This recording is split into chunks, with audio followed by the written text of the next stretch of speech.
You're Hey guys, and welcome to the wrap up. This is the Raptors Republic official live post game show where we recap, we dissect, and we have some fun talking about the latest Raptors game. If you're hoping to hear the voice of our friend Samson Folk, unfortunately, he won't be here tonight with the Raptors Republic reaction podcast. But fortunately enough, we're here to recap the game for you.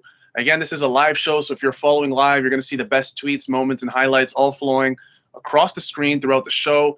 And if you're listening to the podcast, buckle up. We're going to have some fun. I'm your co-host, Sahal Abdi, and tonight, as always, we have my co-host here with me, Oren Weisfeld. And if you all could like, comment, and hopefully subscribe to the Raptors Republic channel, especially our reaction podcast listeners, turn on those post notifications if you haven't already. We're going to appreciate all of that from you guys, every single like and every single comment. Oren, tonight, let's get into the game. The Raptors lost a tough back-to-back versus the Miami Heat, 116-108, moving the Raptors to 16-16 on the season. That's 2 straight losses now for Toronto, 6-4 in their last 10 games. Oren, the way that game ended was so deflating. Jimmy Butler went absolutely supernova. What did you think of that performance? That was incredible to watch. Yeah, I mean, overall, the Heat impressed me. I haven't caught too many of their games this year, so I really don't know how they've gotten off to this bad of a start, other than obviously the COVID stuff. But the Heat impressed me. I thought they had a really good game plan and they stuck to it. And on the Raptors side of things, I think people will blame this on fatigue, which is fair in a respect. But at the same time, we saw some themes that we've seen in past Raptors Heat games, including that 2-3 Miami zone, Yeah. including guys struggling to score one-on-one against Bam, um, things like that. And Jimmy was just the best player on the floor, as he often is. So it was a little disappointing given how the Raptors kind of played, I thought, a little better against my Milwaukee and Philadelphia, but you take what you can get, and we'll get them next time. But yeah. Yeah, you definitely take what you can get. I mean, this was Toronto's 5th game in 7 nights. This wasn't just a regular back-to-back.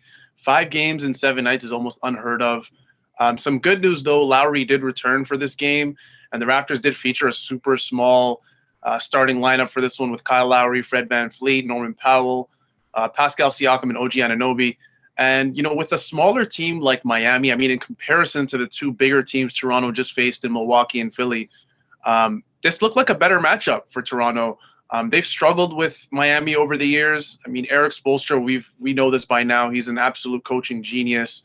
I tweeted today that he, coming out of timeouts, he's probably the best coach in the league, in my opinion, at least. He draws up some of the best plays. It feels like every single time a timeout was called, either by Toronto or Miami, Miami was scoring or making a very good defensive stop. So, and that team has a very good blend of youth, a very good blend of veterans on that team, and then obviously led by Jimmy Butler and Bam Adebayo.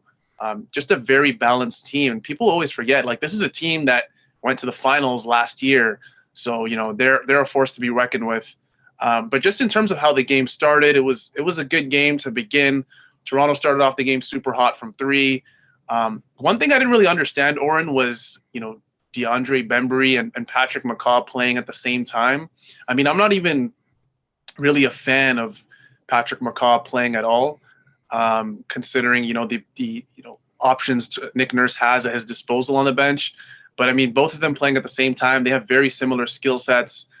I didn't really understand that at all. But you talked about, zone. Miami, we've seen it before. They've been doing this for a couple of years now where they just, blitz Toronto with this very aggressive style zone that they were running throughout the game, this 2-3 that sometimes looks like a 3-2. Guys are running around all over the place. Toronto tried their best all game to kind of just, dismantle the zone with quick passing.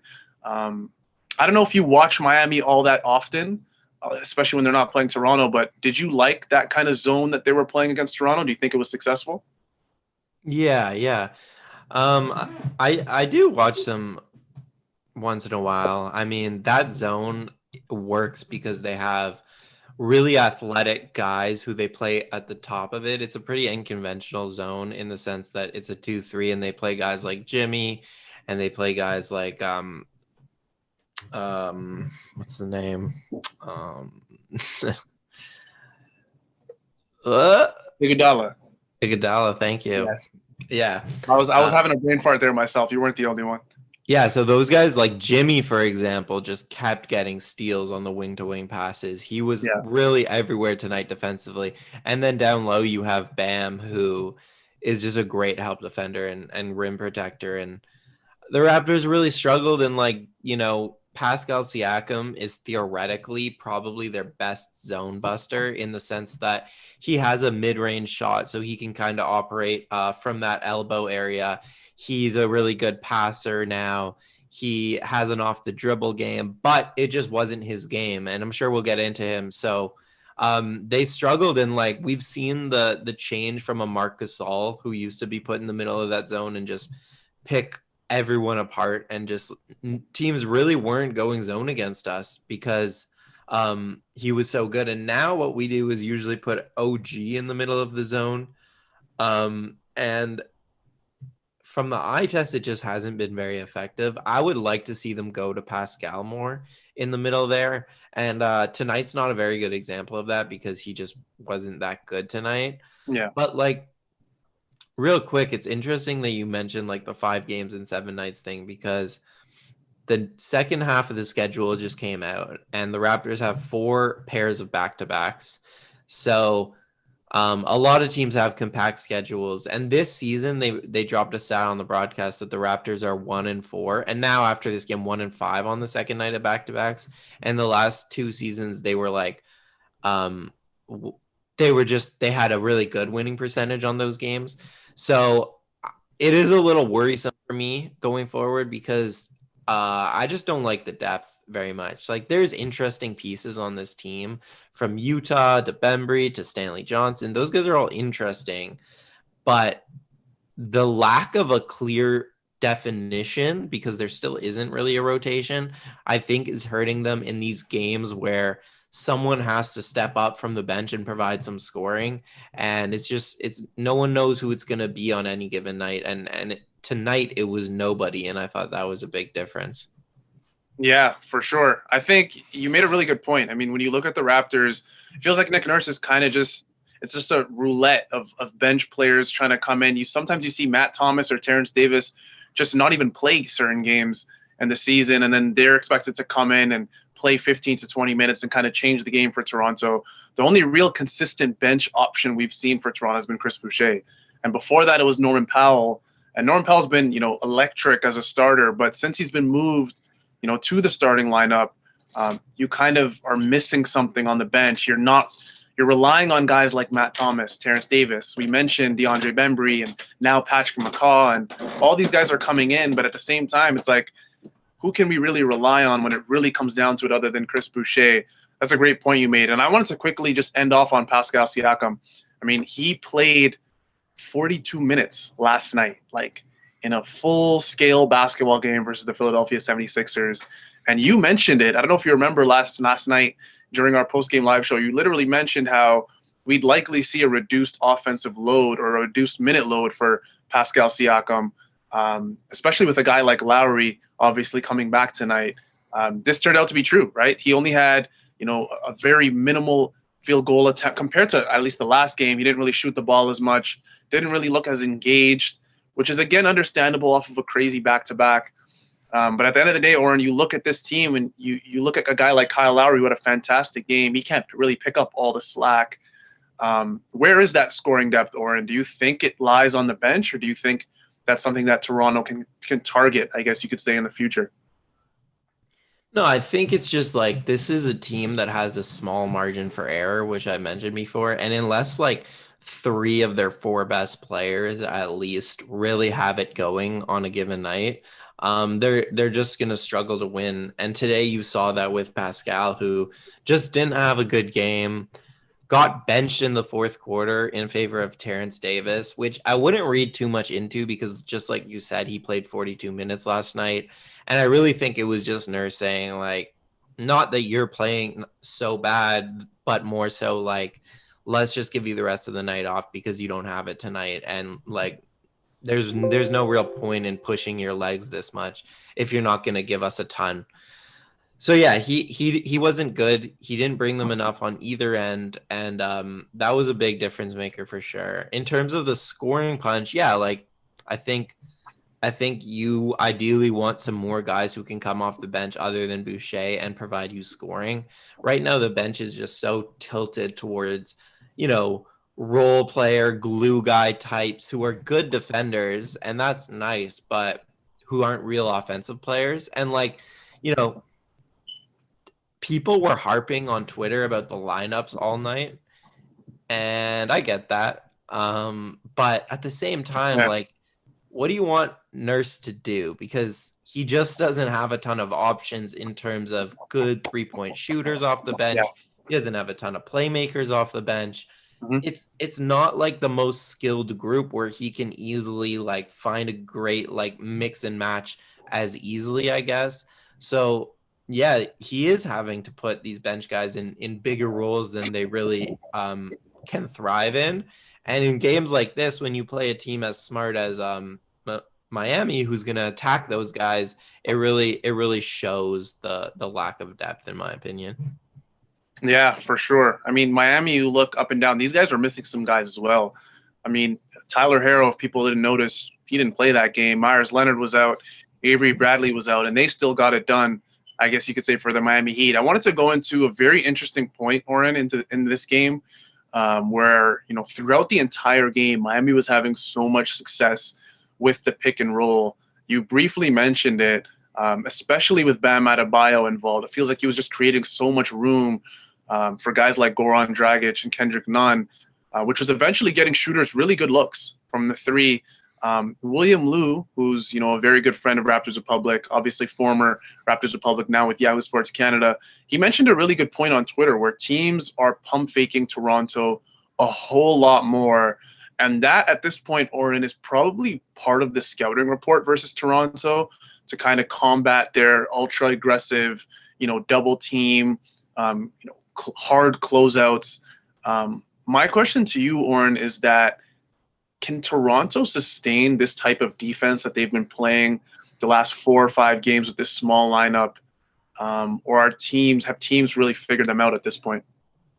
Well, I think you need to divide the point into two things. So I think they can absolutely play small. I think they can double the post, double superstars wherever they are, and get back to their rotations. I think they can do that as long as they're playing their top 7, 8 guys. Like tonight, they went deeper, and the deeper you go, the more you notice that kind of style is not for everyone. And there's guys on the end of the bench who really struggle to pick up those rotations as quickly, and it leads to open shots. But the closeout thing to me isn't necessarily tied to that style of defense, right? So there are absolutely guys who close out too hard and try to run people off the line, and then guys pump fake them and just take a three. And I saw that a bit in this game early, especially in the first half of this game. But you don't need to do that. You can play small and be aggressive and double team and still get out and challenge shots without necessarily running off the line. You can just close out a little more controlled, which I've actually thought the Raptors have done pretty well recently. Guys like Boucher, Siakam, I think the Raptors, I'm obviously not in there, but from what I've seen, they have kind of made a point to stop running guys off the line as much and just start closing out a little bit more controlled and forcing guys to hit tougher contested shots. Yeah, for sure. And I think, that's the defensive side for Toronto. But offensively, we talked about how Miami was running that zone a lot of the game. And I think, Jack Armstrong mentioned it, how the primary strategy, for Toronto when attacking this zone that Miami kept hitting them with was more or less to kind of focus on the soft spots defensively, which was naturally, the middle sections of the zone within the three-point line, because Miami has those perimeter defenders all over the three-point line that are, ready for those deflections. Guys like Kendrick Nunn, long wingspan, Jimmy Butler, who's, arguably the best perimeter defender in our entire league. And then obviously another soft spot of that zone was the baseline. We saw a lot of baseline cuts for Toronto. We saw Bembry cutting, Anunoby cutting. Toronto was working a lot of their offense in the corners and on the baseline. Um, if they were to face, hypothetically Miami again, 2 days from now, what can Toronto do differently to kind of combat Miami with this zone? Um, we mentioned, or at least it was mentioned on Twitter, how Miami had a very big rebounding advantage. And, last game we saw that as well, and starting to become kind of a norm for Toronto with that rebounding advantage that other teams are having on them. Do you think Toronto, can beat a Miami, in a hypothetical 7-game series? Can they beat Miami tomorrow if they were playing? Has Toronto figured this zone out? What do you think about that? Yeah, no, I think they match up decently against Miami. I think they could theoretically beat them. I don't know if I would pick Toronto, even though Miami's been bad this season. Like I said, I'm not quite sure why they've been so bad. But okay, so in terms of the zone, I think like I just like to see the Raptors pick up the pace offensively. Like that doesn't necessarily mean you have to play in the transition game, though that would have definitely helped to get some free points, but more so just like more drive and kick, more paint touches and kick. Like they were playing such a slow zone, and we actually saw a very similar thing the first time these two teams played early this season, where Toronto's just doing a lot of passing around the perimeter, waiting for someone to see something, waiting for a cut. But they're not attacking closeouts. They're not like setting up pick and rolls. They're not really setting off ball screens. They're not doing things that enable them to get these paint touches to collapse a defense and then kick the ball out for a three. Because like it's not like the team doesn't have good shooters. It's just that Miami's forcing them into pretty contested looks from three in the zone, and it's not going well. In terms of the rebounding, today was it was a bit weird, and okay, so yeah, we just played like Philly and Milwaukee, who are both bigger teams. We played them fairly small and we did much better on the boards. Today was a really bad rebounding game. The Raptors got out rebounded by, just give me a second, so by 10, yet they took 6 less shots. So that's not that to me was the difference, because they gave up rebounds and then Miami just swung it out to a three, and it was an open three and it was cash most of the time. So I think the rebounding is more so a result of the Raptors playing a deeper bench, and just like the lack of focus is what I can only really contribute the rebounding to, because it's not like the guys they're playing are bigger or smaller. It's just that when they played like Milwaukee that first game, everyone was on a string. Everyone was rebounding together, hitting bodies right away. And this game, they weren't doing that. And part of that is just that they're playing, 9, 10 guys. And those guys aren't used to gang rebounding in the same way that I think the top 7 are. No, for sure. And I was looking at the rebounding, box score. I'm sure all of our live viewers can see it. Pascal Siakam with a very weird stat line in this game. I mean, the 5 points is weird enough, but then only finishing with 2 rebounds.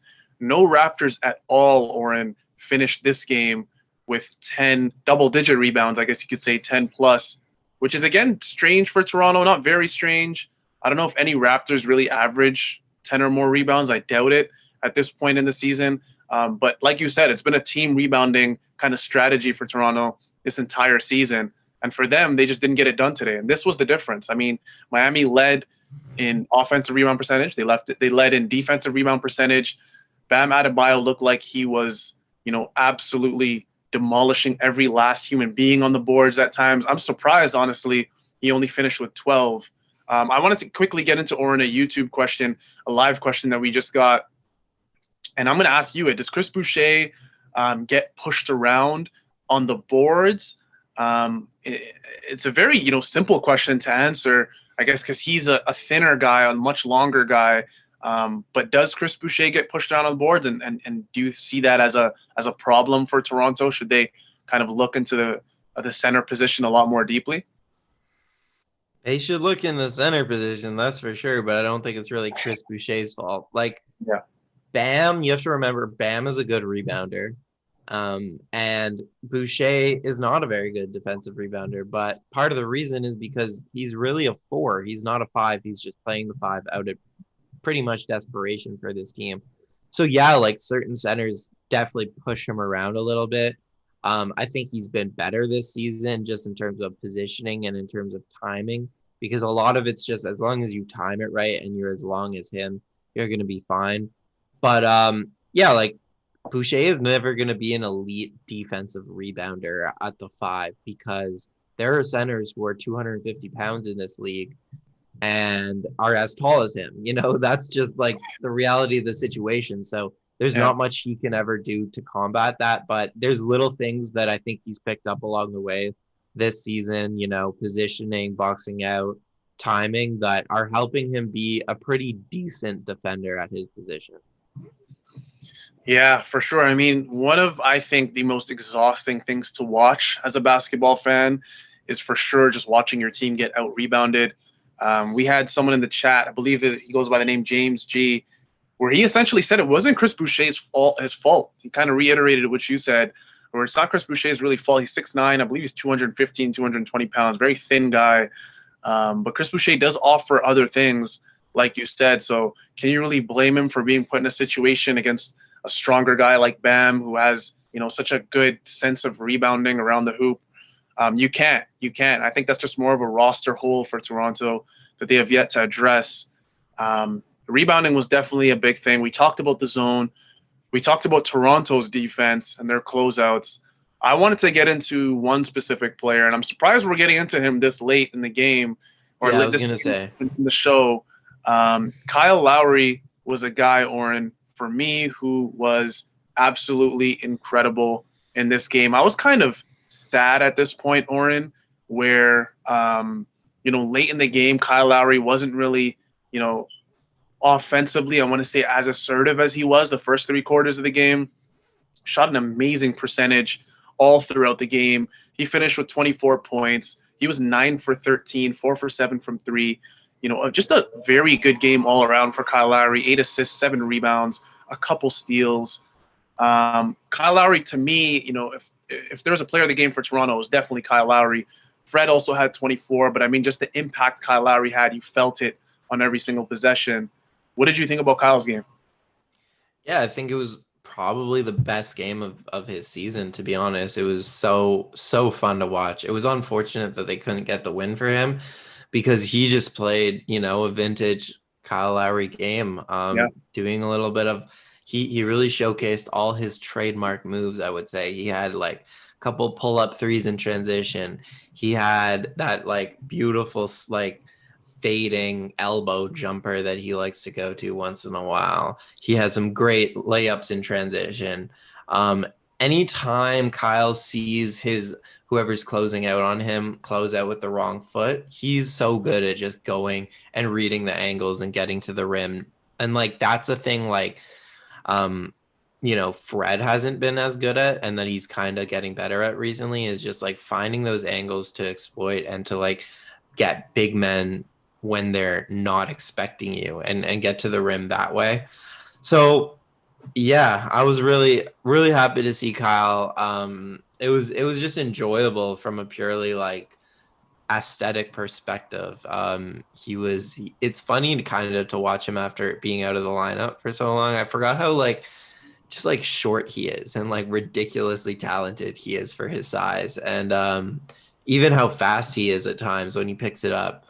So yeah, love me some Kyle, and also I'll say like I saw like someone on Twitter being like, how come the Raptors can't play together? Like when Kyle's good, the rest aren't, and when the rest are good, Kyle's not. And it has seemed that way this season, but I think like it's really hard to just introduce someone after a few games out. You have to give them all time to gel and get back to like figuring out these roles and stuff. And I think that's going to happen, and they're going to look pretty scary once they're all healthy. Yeah, for sure. I feel like Kyle Lowry, far and away, was the best Toronto Raptor tonight against the Miami Heat. And that says a lot for a guy that was being guarded by Jimmy Butler for a good portion of the game. One more guy, Oren, that I wanted to talk about was OG Anunoby, who kind of feels like he's been in and out of the lineup recently. He's been dealing with injuries. I want to talk about him too, but I know there's a lot of OG stands who listen to Samson's podcast. They are. So There are. just mute it real quick because I might not say things that you enjoy. Yeah. So I was personally going to say I was going to start it off by saying at points he did struggle in this game. But also at points he did look more engaged offensively when Lowry was on the court. Maybe that's just the Lowry thing, a chemistry thing with Kyle Lowry. It seems like for him his role is a little bit more defined when Kyle Lowry's there. But again, he did struggle. I know you think that consistency's been an issue for OG. Do you want to expand on that? I mean, yeah, you kind of said it. Like, obviously, I don't want to gloss over the pros of his game because he was guarding like Bam for most of the game. That's a five. That's someone who's gonna take a lot of energy out to guard all game. But at the same time, he has to get used to that because they're starting him at the five. So like it is now his job to get used to defending fives and still having the energy to bring it on the offensive end. And that's fine that it's going to take some time. Also, like I'm not going to harp on the 3-point shooting because same thing happened at the beginning of the season for him where he wasn't shooting it well. And then once he got the feel back, he started shooting it really well. And I'm sure he's going to start shooting well again, But, we came into the season hoping for, expecting, whatever you want to call it, a little jump from OG. And you said he plays well with Kyle Lowry. That's absolutely true. And he deserves part of that because he's a good screener. He's a good rim runner. He can pop out. And Kyle deserves most of the credit because Kyle's really so good at finding him and making sure, like, OG, you haven't been involved in a while. Let me get you involved right now. But OG needs to get himself involved a little bit by himself. Like he's running a few of these bench units where he's a featured guy. And other than the Minnesota game, when he had a really good start to the fourth quarter, he just took over and got inside. He has not been, putting the ball on the floor, which is what we want to see, and creating for himself or creating for his teammates as consistently as I'd liked. And it's not like I'm giving up or anything. Like look at Jaylen Brown in his like 5th year take this leap. Like it takes a long time to learn like playmaking, to learn the ball handling, to get your feel developed and to be able to create for yourself. It's the hardest thing to do in this league. But I also think like when he's giving you how many points did he have today? 14 points. 14, yeah. On 6 of 13 shooting. It's like on a night when Pascal Siakam didn't have it and didn't even close out the fourth, it's just not enough. You want OG to be a 16, 17, 18 point guy on a regular basis, I think. Yeah, no, for sure. I think when you look at 14 points, a lot of people normally would be okay with OG 14 points. I mean, that's totally fine in a lot of people's eyes. But when Pascal's only putting up 5 points, that guy's averaging, 20 plus on the season, Pascal. And when he's putting up, 15 points less than that, you want a guy like OG to kind of reach that 20-point plateau or even get past that in a game where they needed it badly. I mean, in any game versus Miami, which it feels like whenever, Oren, there's a Miami Heat Toronto Raptors game, it just feels like, it's just a grinded out game. And a lot of people don't like that. I was talking to some friends before this game who, were like, oh, I'm going to tune in at halftime because this game's so, I don't like these type of grindy games, half court style games. And I love them. I personally loved it.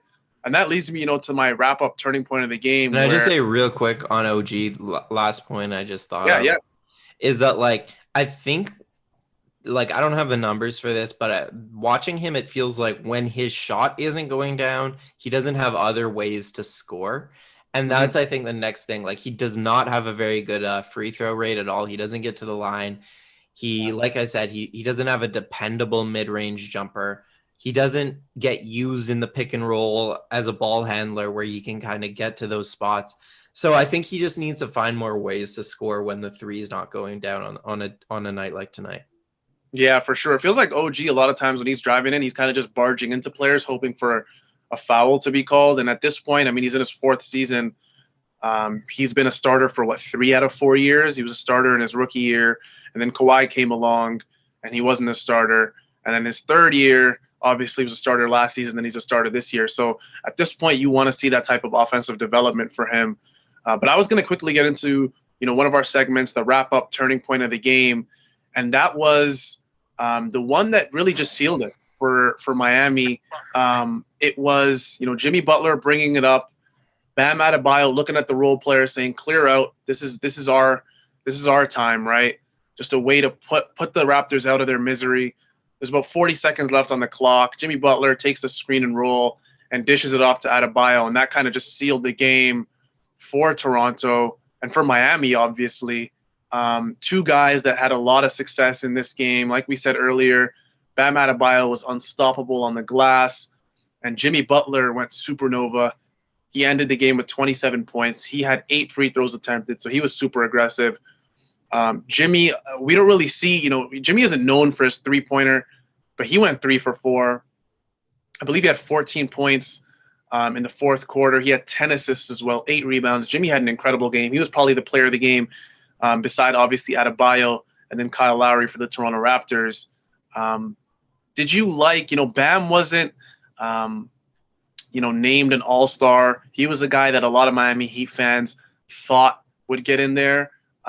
In terms of Bam's game and Jimmy Butler, do you think they have kind of what it takes to kind of make a similar run like they made last year? In terms of everyone, it seems like they have almost the same exact team that they had last year. The key guys like Iguodala, Harrow, Kelly Olynyk, Duncan Robinson, Kendrick Nunn. Do you like Miami's prospects? Yeah, and then they also have Precious Achiuwa, who didn't play today, and he's also kind of a nice way. So yeah, like Miami, I think like I said, like I cannot diagnose why they haven't been playing very well. I haven't really read much about it or heard much analysis on it. But like all I know is that watching them in the bubble, everyone was on a string to like a crazy extent to where I didn't even pick them going into the Boston series. And then it was just like these guys are playing super hard and super together. And it was really like those intangibles. It wasn't like the skills necessarily. It was just the fact that like this is a basketball team. Like these guys know how to play together. Their rotations are super crisp. They have a lot of strength and like physicality on the team, and everyone's playing on a string, and that's what like I noticed the most. It wasn't necessarily that they had the most skill in the East, but more so that they were like the best group in the East.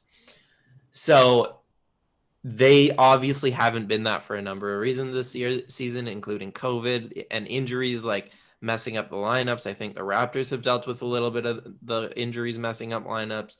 So theoretically, I think they could be back there, but I just think it's going to be hard in such a short period of time to like find that juice, because they had, like someone mentioned this today, they had like 3 months off before the bubble to kind of get prepared, get everyone on the same page. And right now you just don't have that. You're playing pretty much every other night. It's really hard to like get your team drastically changed like Toronto did, and they deserve a lot of credit though.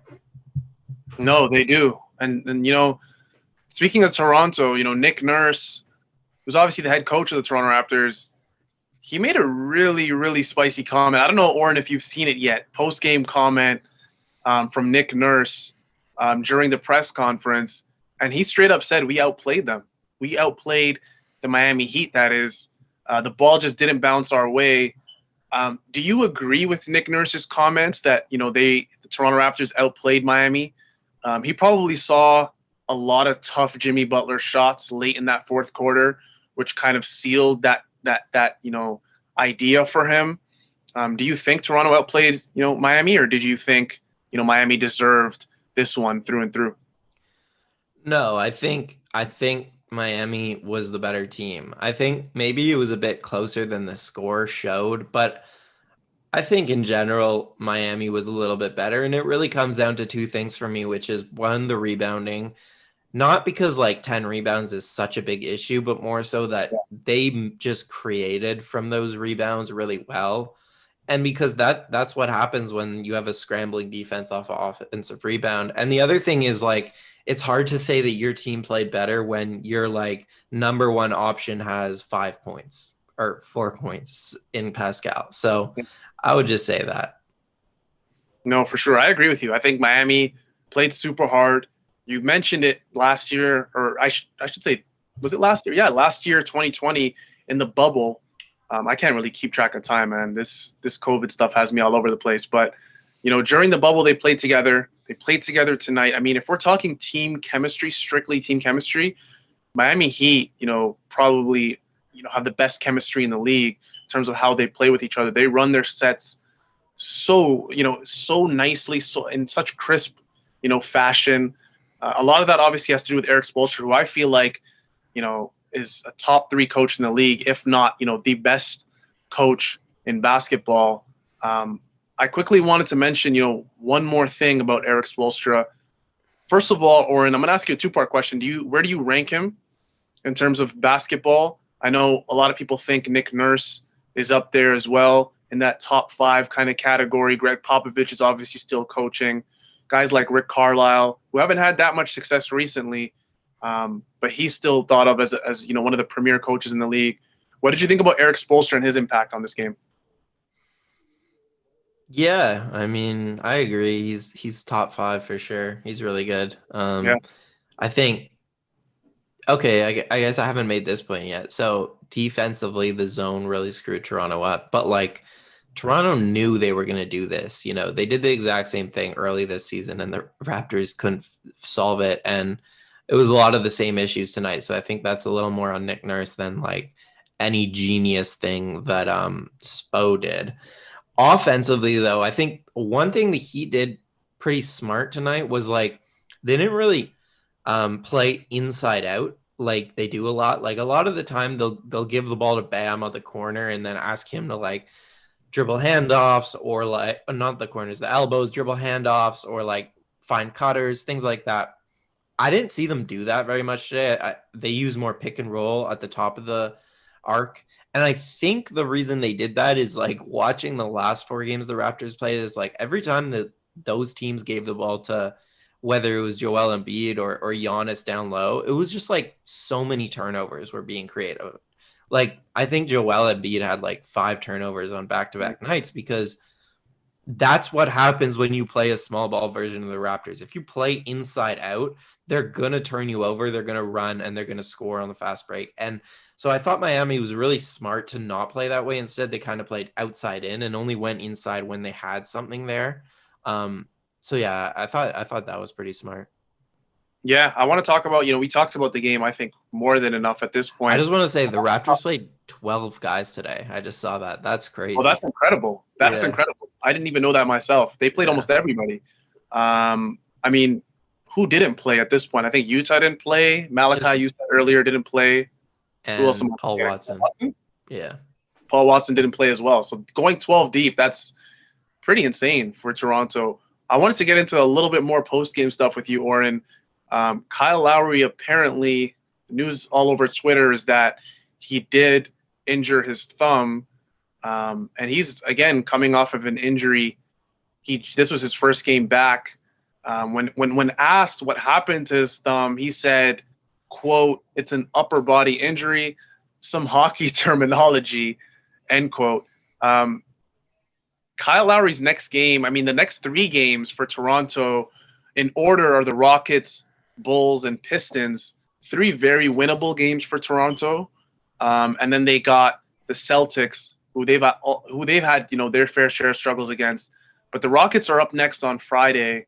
And if Kyle Lowry can't go, are you worried about that game for Toronto? We all know Houston has kind of changed the way they play, their style. It's not really an isolation. Everybody watch James Harden and drool on the 3-point line while he dribbles out the shot clock. Are you worried about, the future for Kyle Lowry? Are you worried about kind of Kyle Lowry, all these injuries starting to pile up for him? Is this an age thing, or what do you think's going on with him? No, I think he's always kind of been banged up throughout a season. That's what happens when you play that hard and you're small. I think he's referencing like what happened to his thumb in general because it's his first press conference since it got hurt. I don't think he re-injured anything. I think he was just making a joke about how in hockey when guys get injured, they like don't disclose anything and they just say it's a lower or an upper body injury.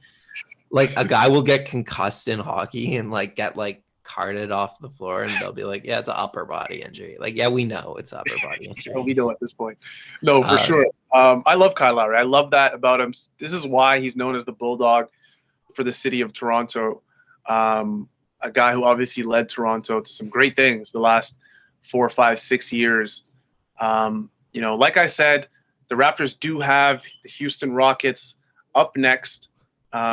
Is there anything else you wanted to add before we kind of close things off, Oren? Yeah, did you see like the opening segment on the broadcast about these COVID sniffing dogs? Yeah, I did. That's and crazy. That's insane. And I don't know That's honestly insane. what the science is behind these COVID sniffing dogs. Same. But you know what? I think it's just an American thing where these fucking Americans are like, they sniff COVID for sure. You come in our stadium, pay big money. Like, and really these are just like coke sniffing dogs or something. Yeah, I was thinking it was more a narcotics thing more than anything. But for a dog to smell COVID, I personally never heard of it. If you guys have heard of it in the live comments, let us know. Or if you're watching this and it's not live, let us know in the comments. Or even our podcast listeners. We know obviously our Raptors, reaction podcast listeners are listening to this. If you've heard of a COVID sniffing dog, let us know on Twitter. That's something I personally never heard of. But I'm going to wrap it up here, Oren. This was a great post-game live show. For us, this was the wrap-up, your official Raptors Republic post-game live show, where your Toronto Raptors came up with a grinding loss versus the Miami Heat, 116-108. Before we finish, though, we obviously want to thank our sponsor, Arif Qureshi from Remax, for supporting the show. He specializes in investments, rentals, luxury homes, and so much more. His details are at the bottom of the screen. Thank you guys all for staying with us. I'm your co-host, Sahal Abdi. Again here with Oren Weisfeld. We'll see you on Friday for the Houston Rockets.